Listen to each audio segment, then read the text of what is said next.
दो स्टोरी घर के लिए कॉलम का साइज क्या रखना है और सरिया क्या डाया का उसमें पड़ेगा, तो आज इस वीडियो में क्लियर हो जाएगा। मतलब ये वीडियो देख लो, आपको आइडिया लग जाएगा कि क्या देना है और क्या गलतियां करते हैं हम सरिया देने में दो स्टोरी का।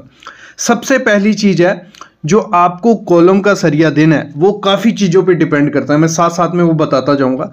जो कॉलम का साइज रहेगा वो रहेगा 9x12 का हमारा G+1 की स्टोरी के लिए। मतलब दो स्टोरी घर हमारा डिप्लेक्स घर बनने वाला है, कुछ ऐसा घर। ये देखो, इसका फ्रंट भी काफ़ी सुंदर है। तो कुछ ऐसा घर हम बनाएंगे, उसमें हम देंगे 9x12 का कॉलम।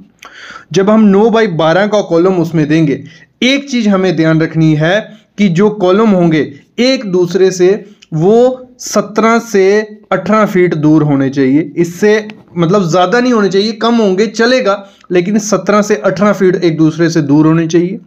बाहर की दीवारें 9 इंच की होनी चाहिए। तो आप क्या कर सकते हो, 9x12 का कॉलम दे सकते हो। जब उसमें सरिया आपको देना है 9x12 के कॉलम में, ध्यान रखना उसमें 6 नग सरिया होने चाहिए। कितने? 6 नंबर सरिया होने चाहिए। आप क्या करिए, 4 जो हमारे नग रहेंगे वो 12 के रहेंगे, 12 डाया के। कितने? 12 डाया के 4 और 2 16 डाया के। कुछ लोग क्या करते हैं, 16 डाया के दे देते हैं, मतलब उनका फायदा ही नहीं है, मतलब ही नहीं है। तो आपको क्या करना है, 16 डाया, वो एक्स्ट्रा सरिया हो गया। कॉन्ट्रैक्टर क्या करते हैं कि सेफ्टी मतलब सेफ रहे, क्योंकि आइडिया तो होता ही नहीं है कि 12 का आना है या 16 का आना है, तो वो एक्स्ट्रा सरिया दे देते हैं, तो उससे पैसा वेस्टेज होती है। तो आप क्या करो, 4 नग 12 के दो और 2 नग 16 डाया के दे दो। तो इससे आपका G+1 की है, दो स्टोरी की घर है, वो अच्छे से बन जाएगा। लेकिन इतने में नहीं होता है, कॉलम साइज या सरिया किसी ऐसे नहीं दे सकते आप। उसके लिए आपको जो कंक्रीट उसमें यूज करना है वो आपको M20 कंक्रीट यूज करना है। अब बोलोगे कि M20 क्या हो गया? M20 हो गया हमारा 1 रेशो में सीमेंट, मतलब 1:1.5:3, मतलब 1 में सीमेंट, 1 में हमारा सैंड और 3 रेशो में एग्रीगेट। अगर 1 बैग सीमेंट डालोगे, 1.5 बैग सैंड डालना, 3 बैग एग्रीगेट डालना, वो M20 ग्रेड हो गया। इससे कम में नहीं जाना है, M25 ग्रेड में जा सकते हो। तो ये चीज भी ध्यान देनी है जब आपको 9x12 का कॉलम देना है। फिर आपको क्या करना है, आपको जो सरिया यूज करना है, स्टील यूज करना है, वो 550 ग्रेड यूज करना है। कौन सा? 550 ग्रेड। अब बोलोगे 550 ग्रेड क्या है? ये सरिये पे लिखा रहता है, 500 भी देखा होगा आपने, 550 भी देखा होगा, तो ये मेंशन होता है। ये आपको लेना है और आप लो टाटा कंपनी का, जिंदल पैंथर ले लो, कामधेनु भी ले लो। अगर सस्ते में चले जाना चाहते हो तो कामधेनु ले लो। तो ये सरिया आप यूज करोगे, फिर आप 9x12 का कॉलम दे सकते हो। फिर अगली चीज क्या करनी है, जब भी कॉलम प्रोवाइड करना है, आपको कॉलम देना है, तो उसमें जो रिंग प्रोवाइड करनी है, रिंग देने पड़ते हैं हमें कॉलम बांधने के लिए, तो रिंग आपको 8 डाया के करनी है। कितने? 8 डाया के, 8 mm का, 10 mm की देने की जरूरत नहीं है, 8 डाया का देना है। लेकिन आपको स्पेसिंग इस तरीके से नहीं देनी है कि आप सामने स्पेसिंग देख रहे हो। कितनी स्पेसिंग है, कोई मतलब है ही नहीं कि कितनी दे रहे हैं, जितना मन किया उतना देते जा रहे हैं, 7 इंच 8 इंच। तो आपको क्या करना है, जब भी कॉलम जहां से आपका शुरू होता है प्लिंथ से, तो वहां से 1 मीटर तक, 3 फुट तक आपको 4 इंच स्पेसिंग देनी है। कितनी? 4 इंच स्पेसिंग देनी है रिंग के बीच की, और उसके ऊपर आप 6 इंच की स्पेसिंग दीजिए। कितनी? 6 इंच की। उससे ज्यादा स्पेसिंग कभी कॉलम में नहीं देनी है, वो गलती है। मतलब एक तो आप डिजाइन नहीं करवा रहे हो, दूसरा आप स्पेसिंग 8 इंच 9 इंच दे रहे हो, तो फेलियर के चांसेस बहुत ज्यादा बढ़ जाते हैं। और साथ ही याद रखना, मैंने देखा है कि जो हमारी रिंग होती है उसमें हुक नहीं बनाते हैं, हुक आपको देनी ही देनी है। हुक दोगे तो आपके जो घर का सरिया है वो पकड़ के रखेगा हुक, नहीं तो वो आपका फेलियर के चांस हो जाते हैं। और जब दो स्टोरी का घर आप बना रहे हो, कॉलम हम दे रहे हैं 9x12 का, लेकिन अगर हम उसमें कवर ब्लॉक यूज नहीं करते तो वो उसका डिफेक्टिव कॉलम हो जाता है, उसमें उतनी स्ट्रेंथ नहीं बचती। तो आपको क्या करना है, कवर ब्लॉक लाना है। कवर ब्लॉक क्या है, आप खुद से भी बना सकते हो, ऑनलाइन भी ला सकते हो। कवर ब्लॉक हो गया, कुछ ऐसा दिखता है, ये कंक्रीट का है, ये पीवीसी का है। इससे क्या होता है, कंक्रीट और सरिये में दूरी बनी रहती है। तो इसको आपको क्या करना है, जहां कॉलम होगा ना, कॉलम और शटरिंग के बीच डालना है, तो आपका कंक्रीट चारों तरफ कॉलम के सही से जाता है।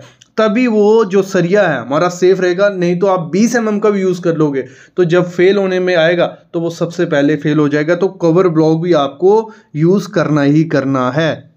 एक चीज़ और होती है, जब भी घर की कंस्ट्रक्शन करवाओ आपको डिज़ाइन जो स्ट्रक्चर की डिटेल होती है उसके लिए आपको 8 से 9 रुपये पर स्क्वायर फीट खर्चा करना पड़ता है। उसमें आपको कॉलम का सरिया भी जो स्ट्रक्चरल इंजीनियर होता है वो देता है, फुटिंग का भी, स्लैब का, हर चीज़ का।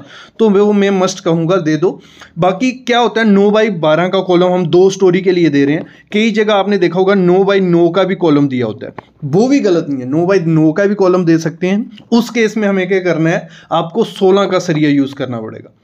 4 नग 16 के 9x9 का कॉलम अगर आप देते हो, बाकी चीज़ें वही सेम करनी है कि डिस्टेंस 17 से 18 फीट से ज़्यादा नहीं होना चाहिए। तो इस तरीके से आप 2 स्टोरी के घर को अच्छे से बना सकते हो। और आप कोई भी कॉलम है, चलो 2 स्टोरी का बना रहे हो हम कॉलम, उसमें आपने सरिया भी 500 ग्रेड या टाटा का हर चीज़, कंक्रीट भी M20 सब कुछ सही से कर लिया।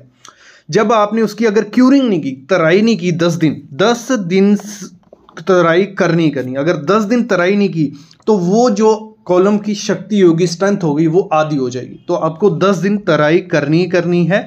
और ऐसे नहीं करनी है कि एक बार पानी मार दिया तो छोड़ दिया। आपको इस तरीके से तराई करनी है कि पूरे दिन उस कॉलम पे कपड़ा लपेटा होना चाहिए और वो कपड़ा गीला होना चाहिए। ये हो गया किसकी बात कर रहा हूँ, जब गर्मी होती है, समर की बात। समर में आपको 10 दिन करनी है और विंटर में आप भले 8 दिन करो, मतलब 1-2 घंटे में बाद पानी मार लिया फिर ऐसे। तो उसकी क्या होती है, वो स्ट्रेंथ अच्छे से बनती है कॉलम की और उसकी लाइफ डबल हो जाती है। कभी कभार हमें क्या करना पड़ता है, सरिया लैप करना पड़ता है, जोड़ना पड़ता है सरिया कि हमारा कम पड़ गया, मतलब नीचे से सरिया 6 मीटर आया, ऊपर और जाना है। तो हम लोग क्या करते हैं, लैप एक जगह दे देते हैं, मतलब सरिये को एक जगह जोड़ देते हैं। वो सबसे बड़ी गलती होती है, सरिया वहीं से फेल होता है, आपका घर गिर सकता है अगर लैप आप एक जगह देते हो। आपको क्या करना है, जो लैप होगा नीचे से सरिया आपको ऊपर नीचे रखना है, मतलब एक सरिया लंबा होना चाहिए, एक छोटा। तो इस तरीके से जो लैप होगा आगे पीछे आता है। इसमें काफ़ी रूल होते हैं कि आपको सेंटर में लैप नहीं देना है, आपको यहाँ, लेकिन आप इतना भी करोगे कि सरिया आपका छोटा बड़ा होगा और जब लैप करोगे तो अच्छे से होगा। और जब लैप करना है तो आपको जोगल देना है। अब जोगल क्या है, जो सरिया होगा, जो नया सरिया आप लैप करने जाओगे उसको बेंड कर लेना थोड़ा, और बेंड इस तरीके से करना कि उसका लैप उसके ऊपर उतर जाए। तो ये भी आपको ध्यान देना होता है कॉलम बांधने तक। ये नहीं कि कितने का कॉलम का साइज होना चाहिए, कितना सरिया, बात खत्म। ये सब चीज़ें अगर ध्यान दोगे तो आपका घर स्ट्रॉन्ग बनेगा, आपकी जो G+2 की बिल्डिंग है सेफ रहेगी।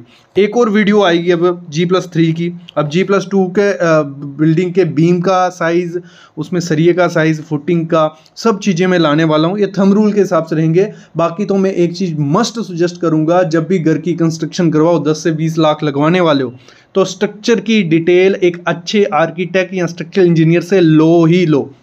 अगर लोगे तो अच्छा रहेगा, अगर कोई चलते फिरते इंजीनियर से ले लोगे तो वो भी थंब रूल के बेसिस पे बता देगा, एक्स्ट्रा सरिया ही देगा, होगा कुछ नहीं करिए घर को, लेकिन आपका खर्चा बढ़ जाता है। तो ये चीज़ भी आपको ध्यान देनी पड़ेगी। अभी लेता हूँ मैं अलविदा, लेकिन आज काफ़ी वीडियोज़ आने वाली हैं चैनल पे, तो चैनल को सब्सक्राइब कर लो और बेल आइकन दबा लो।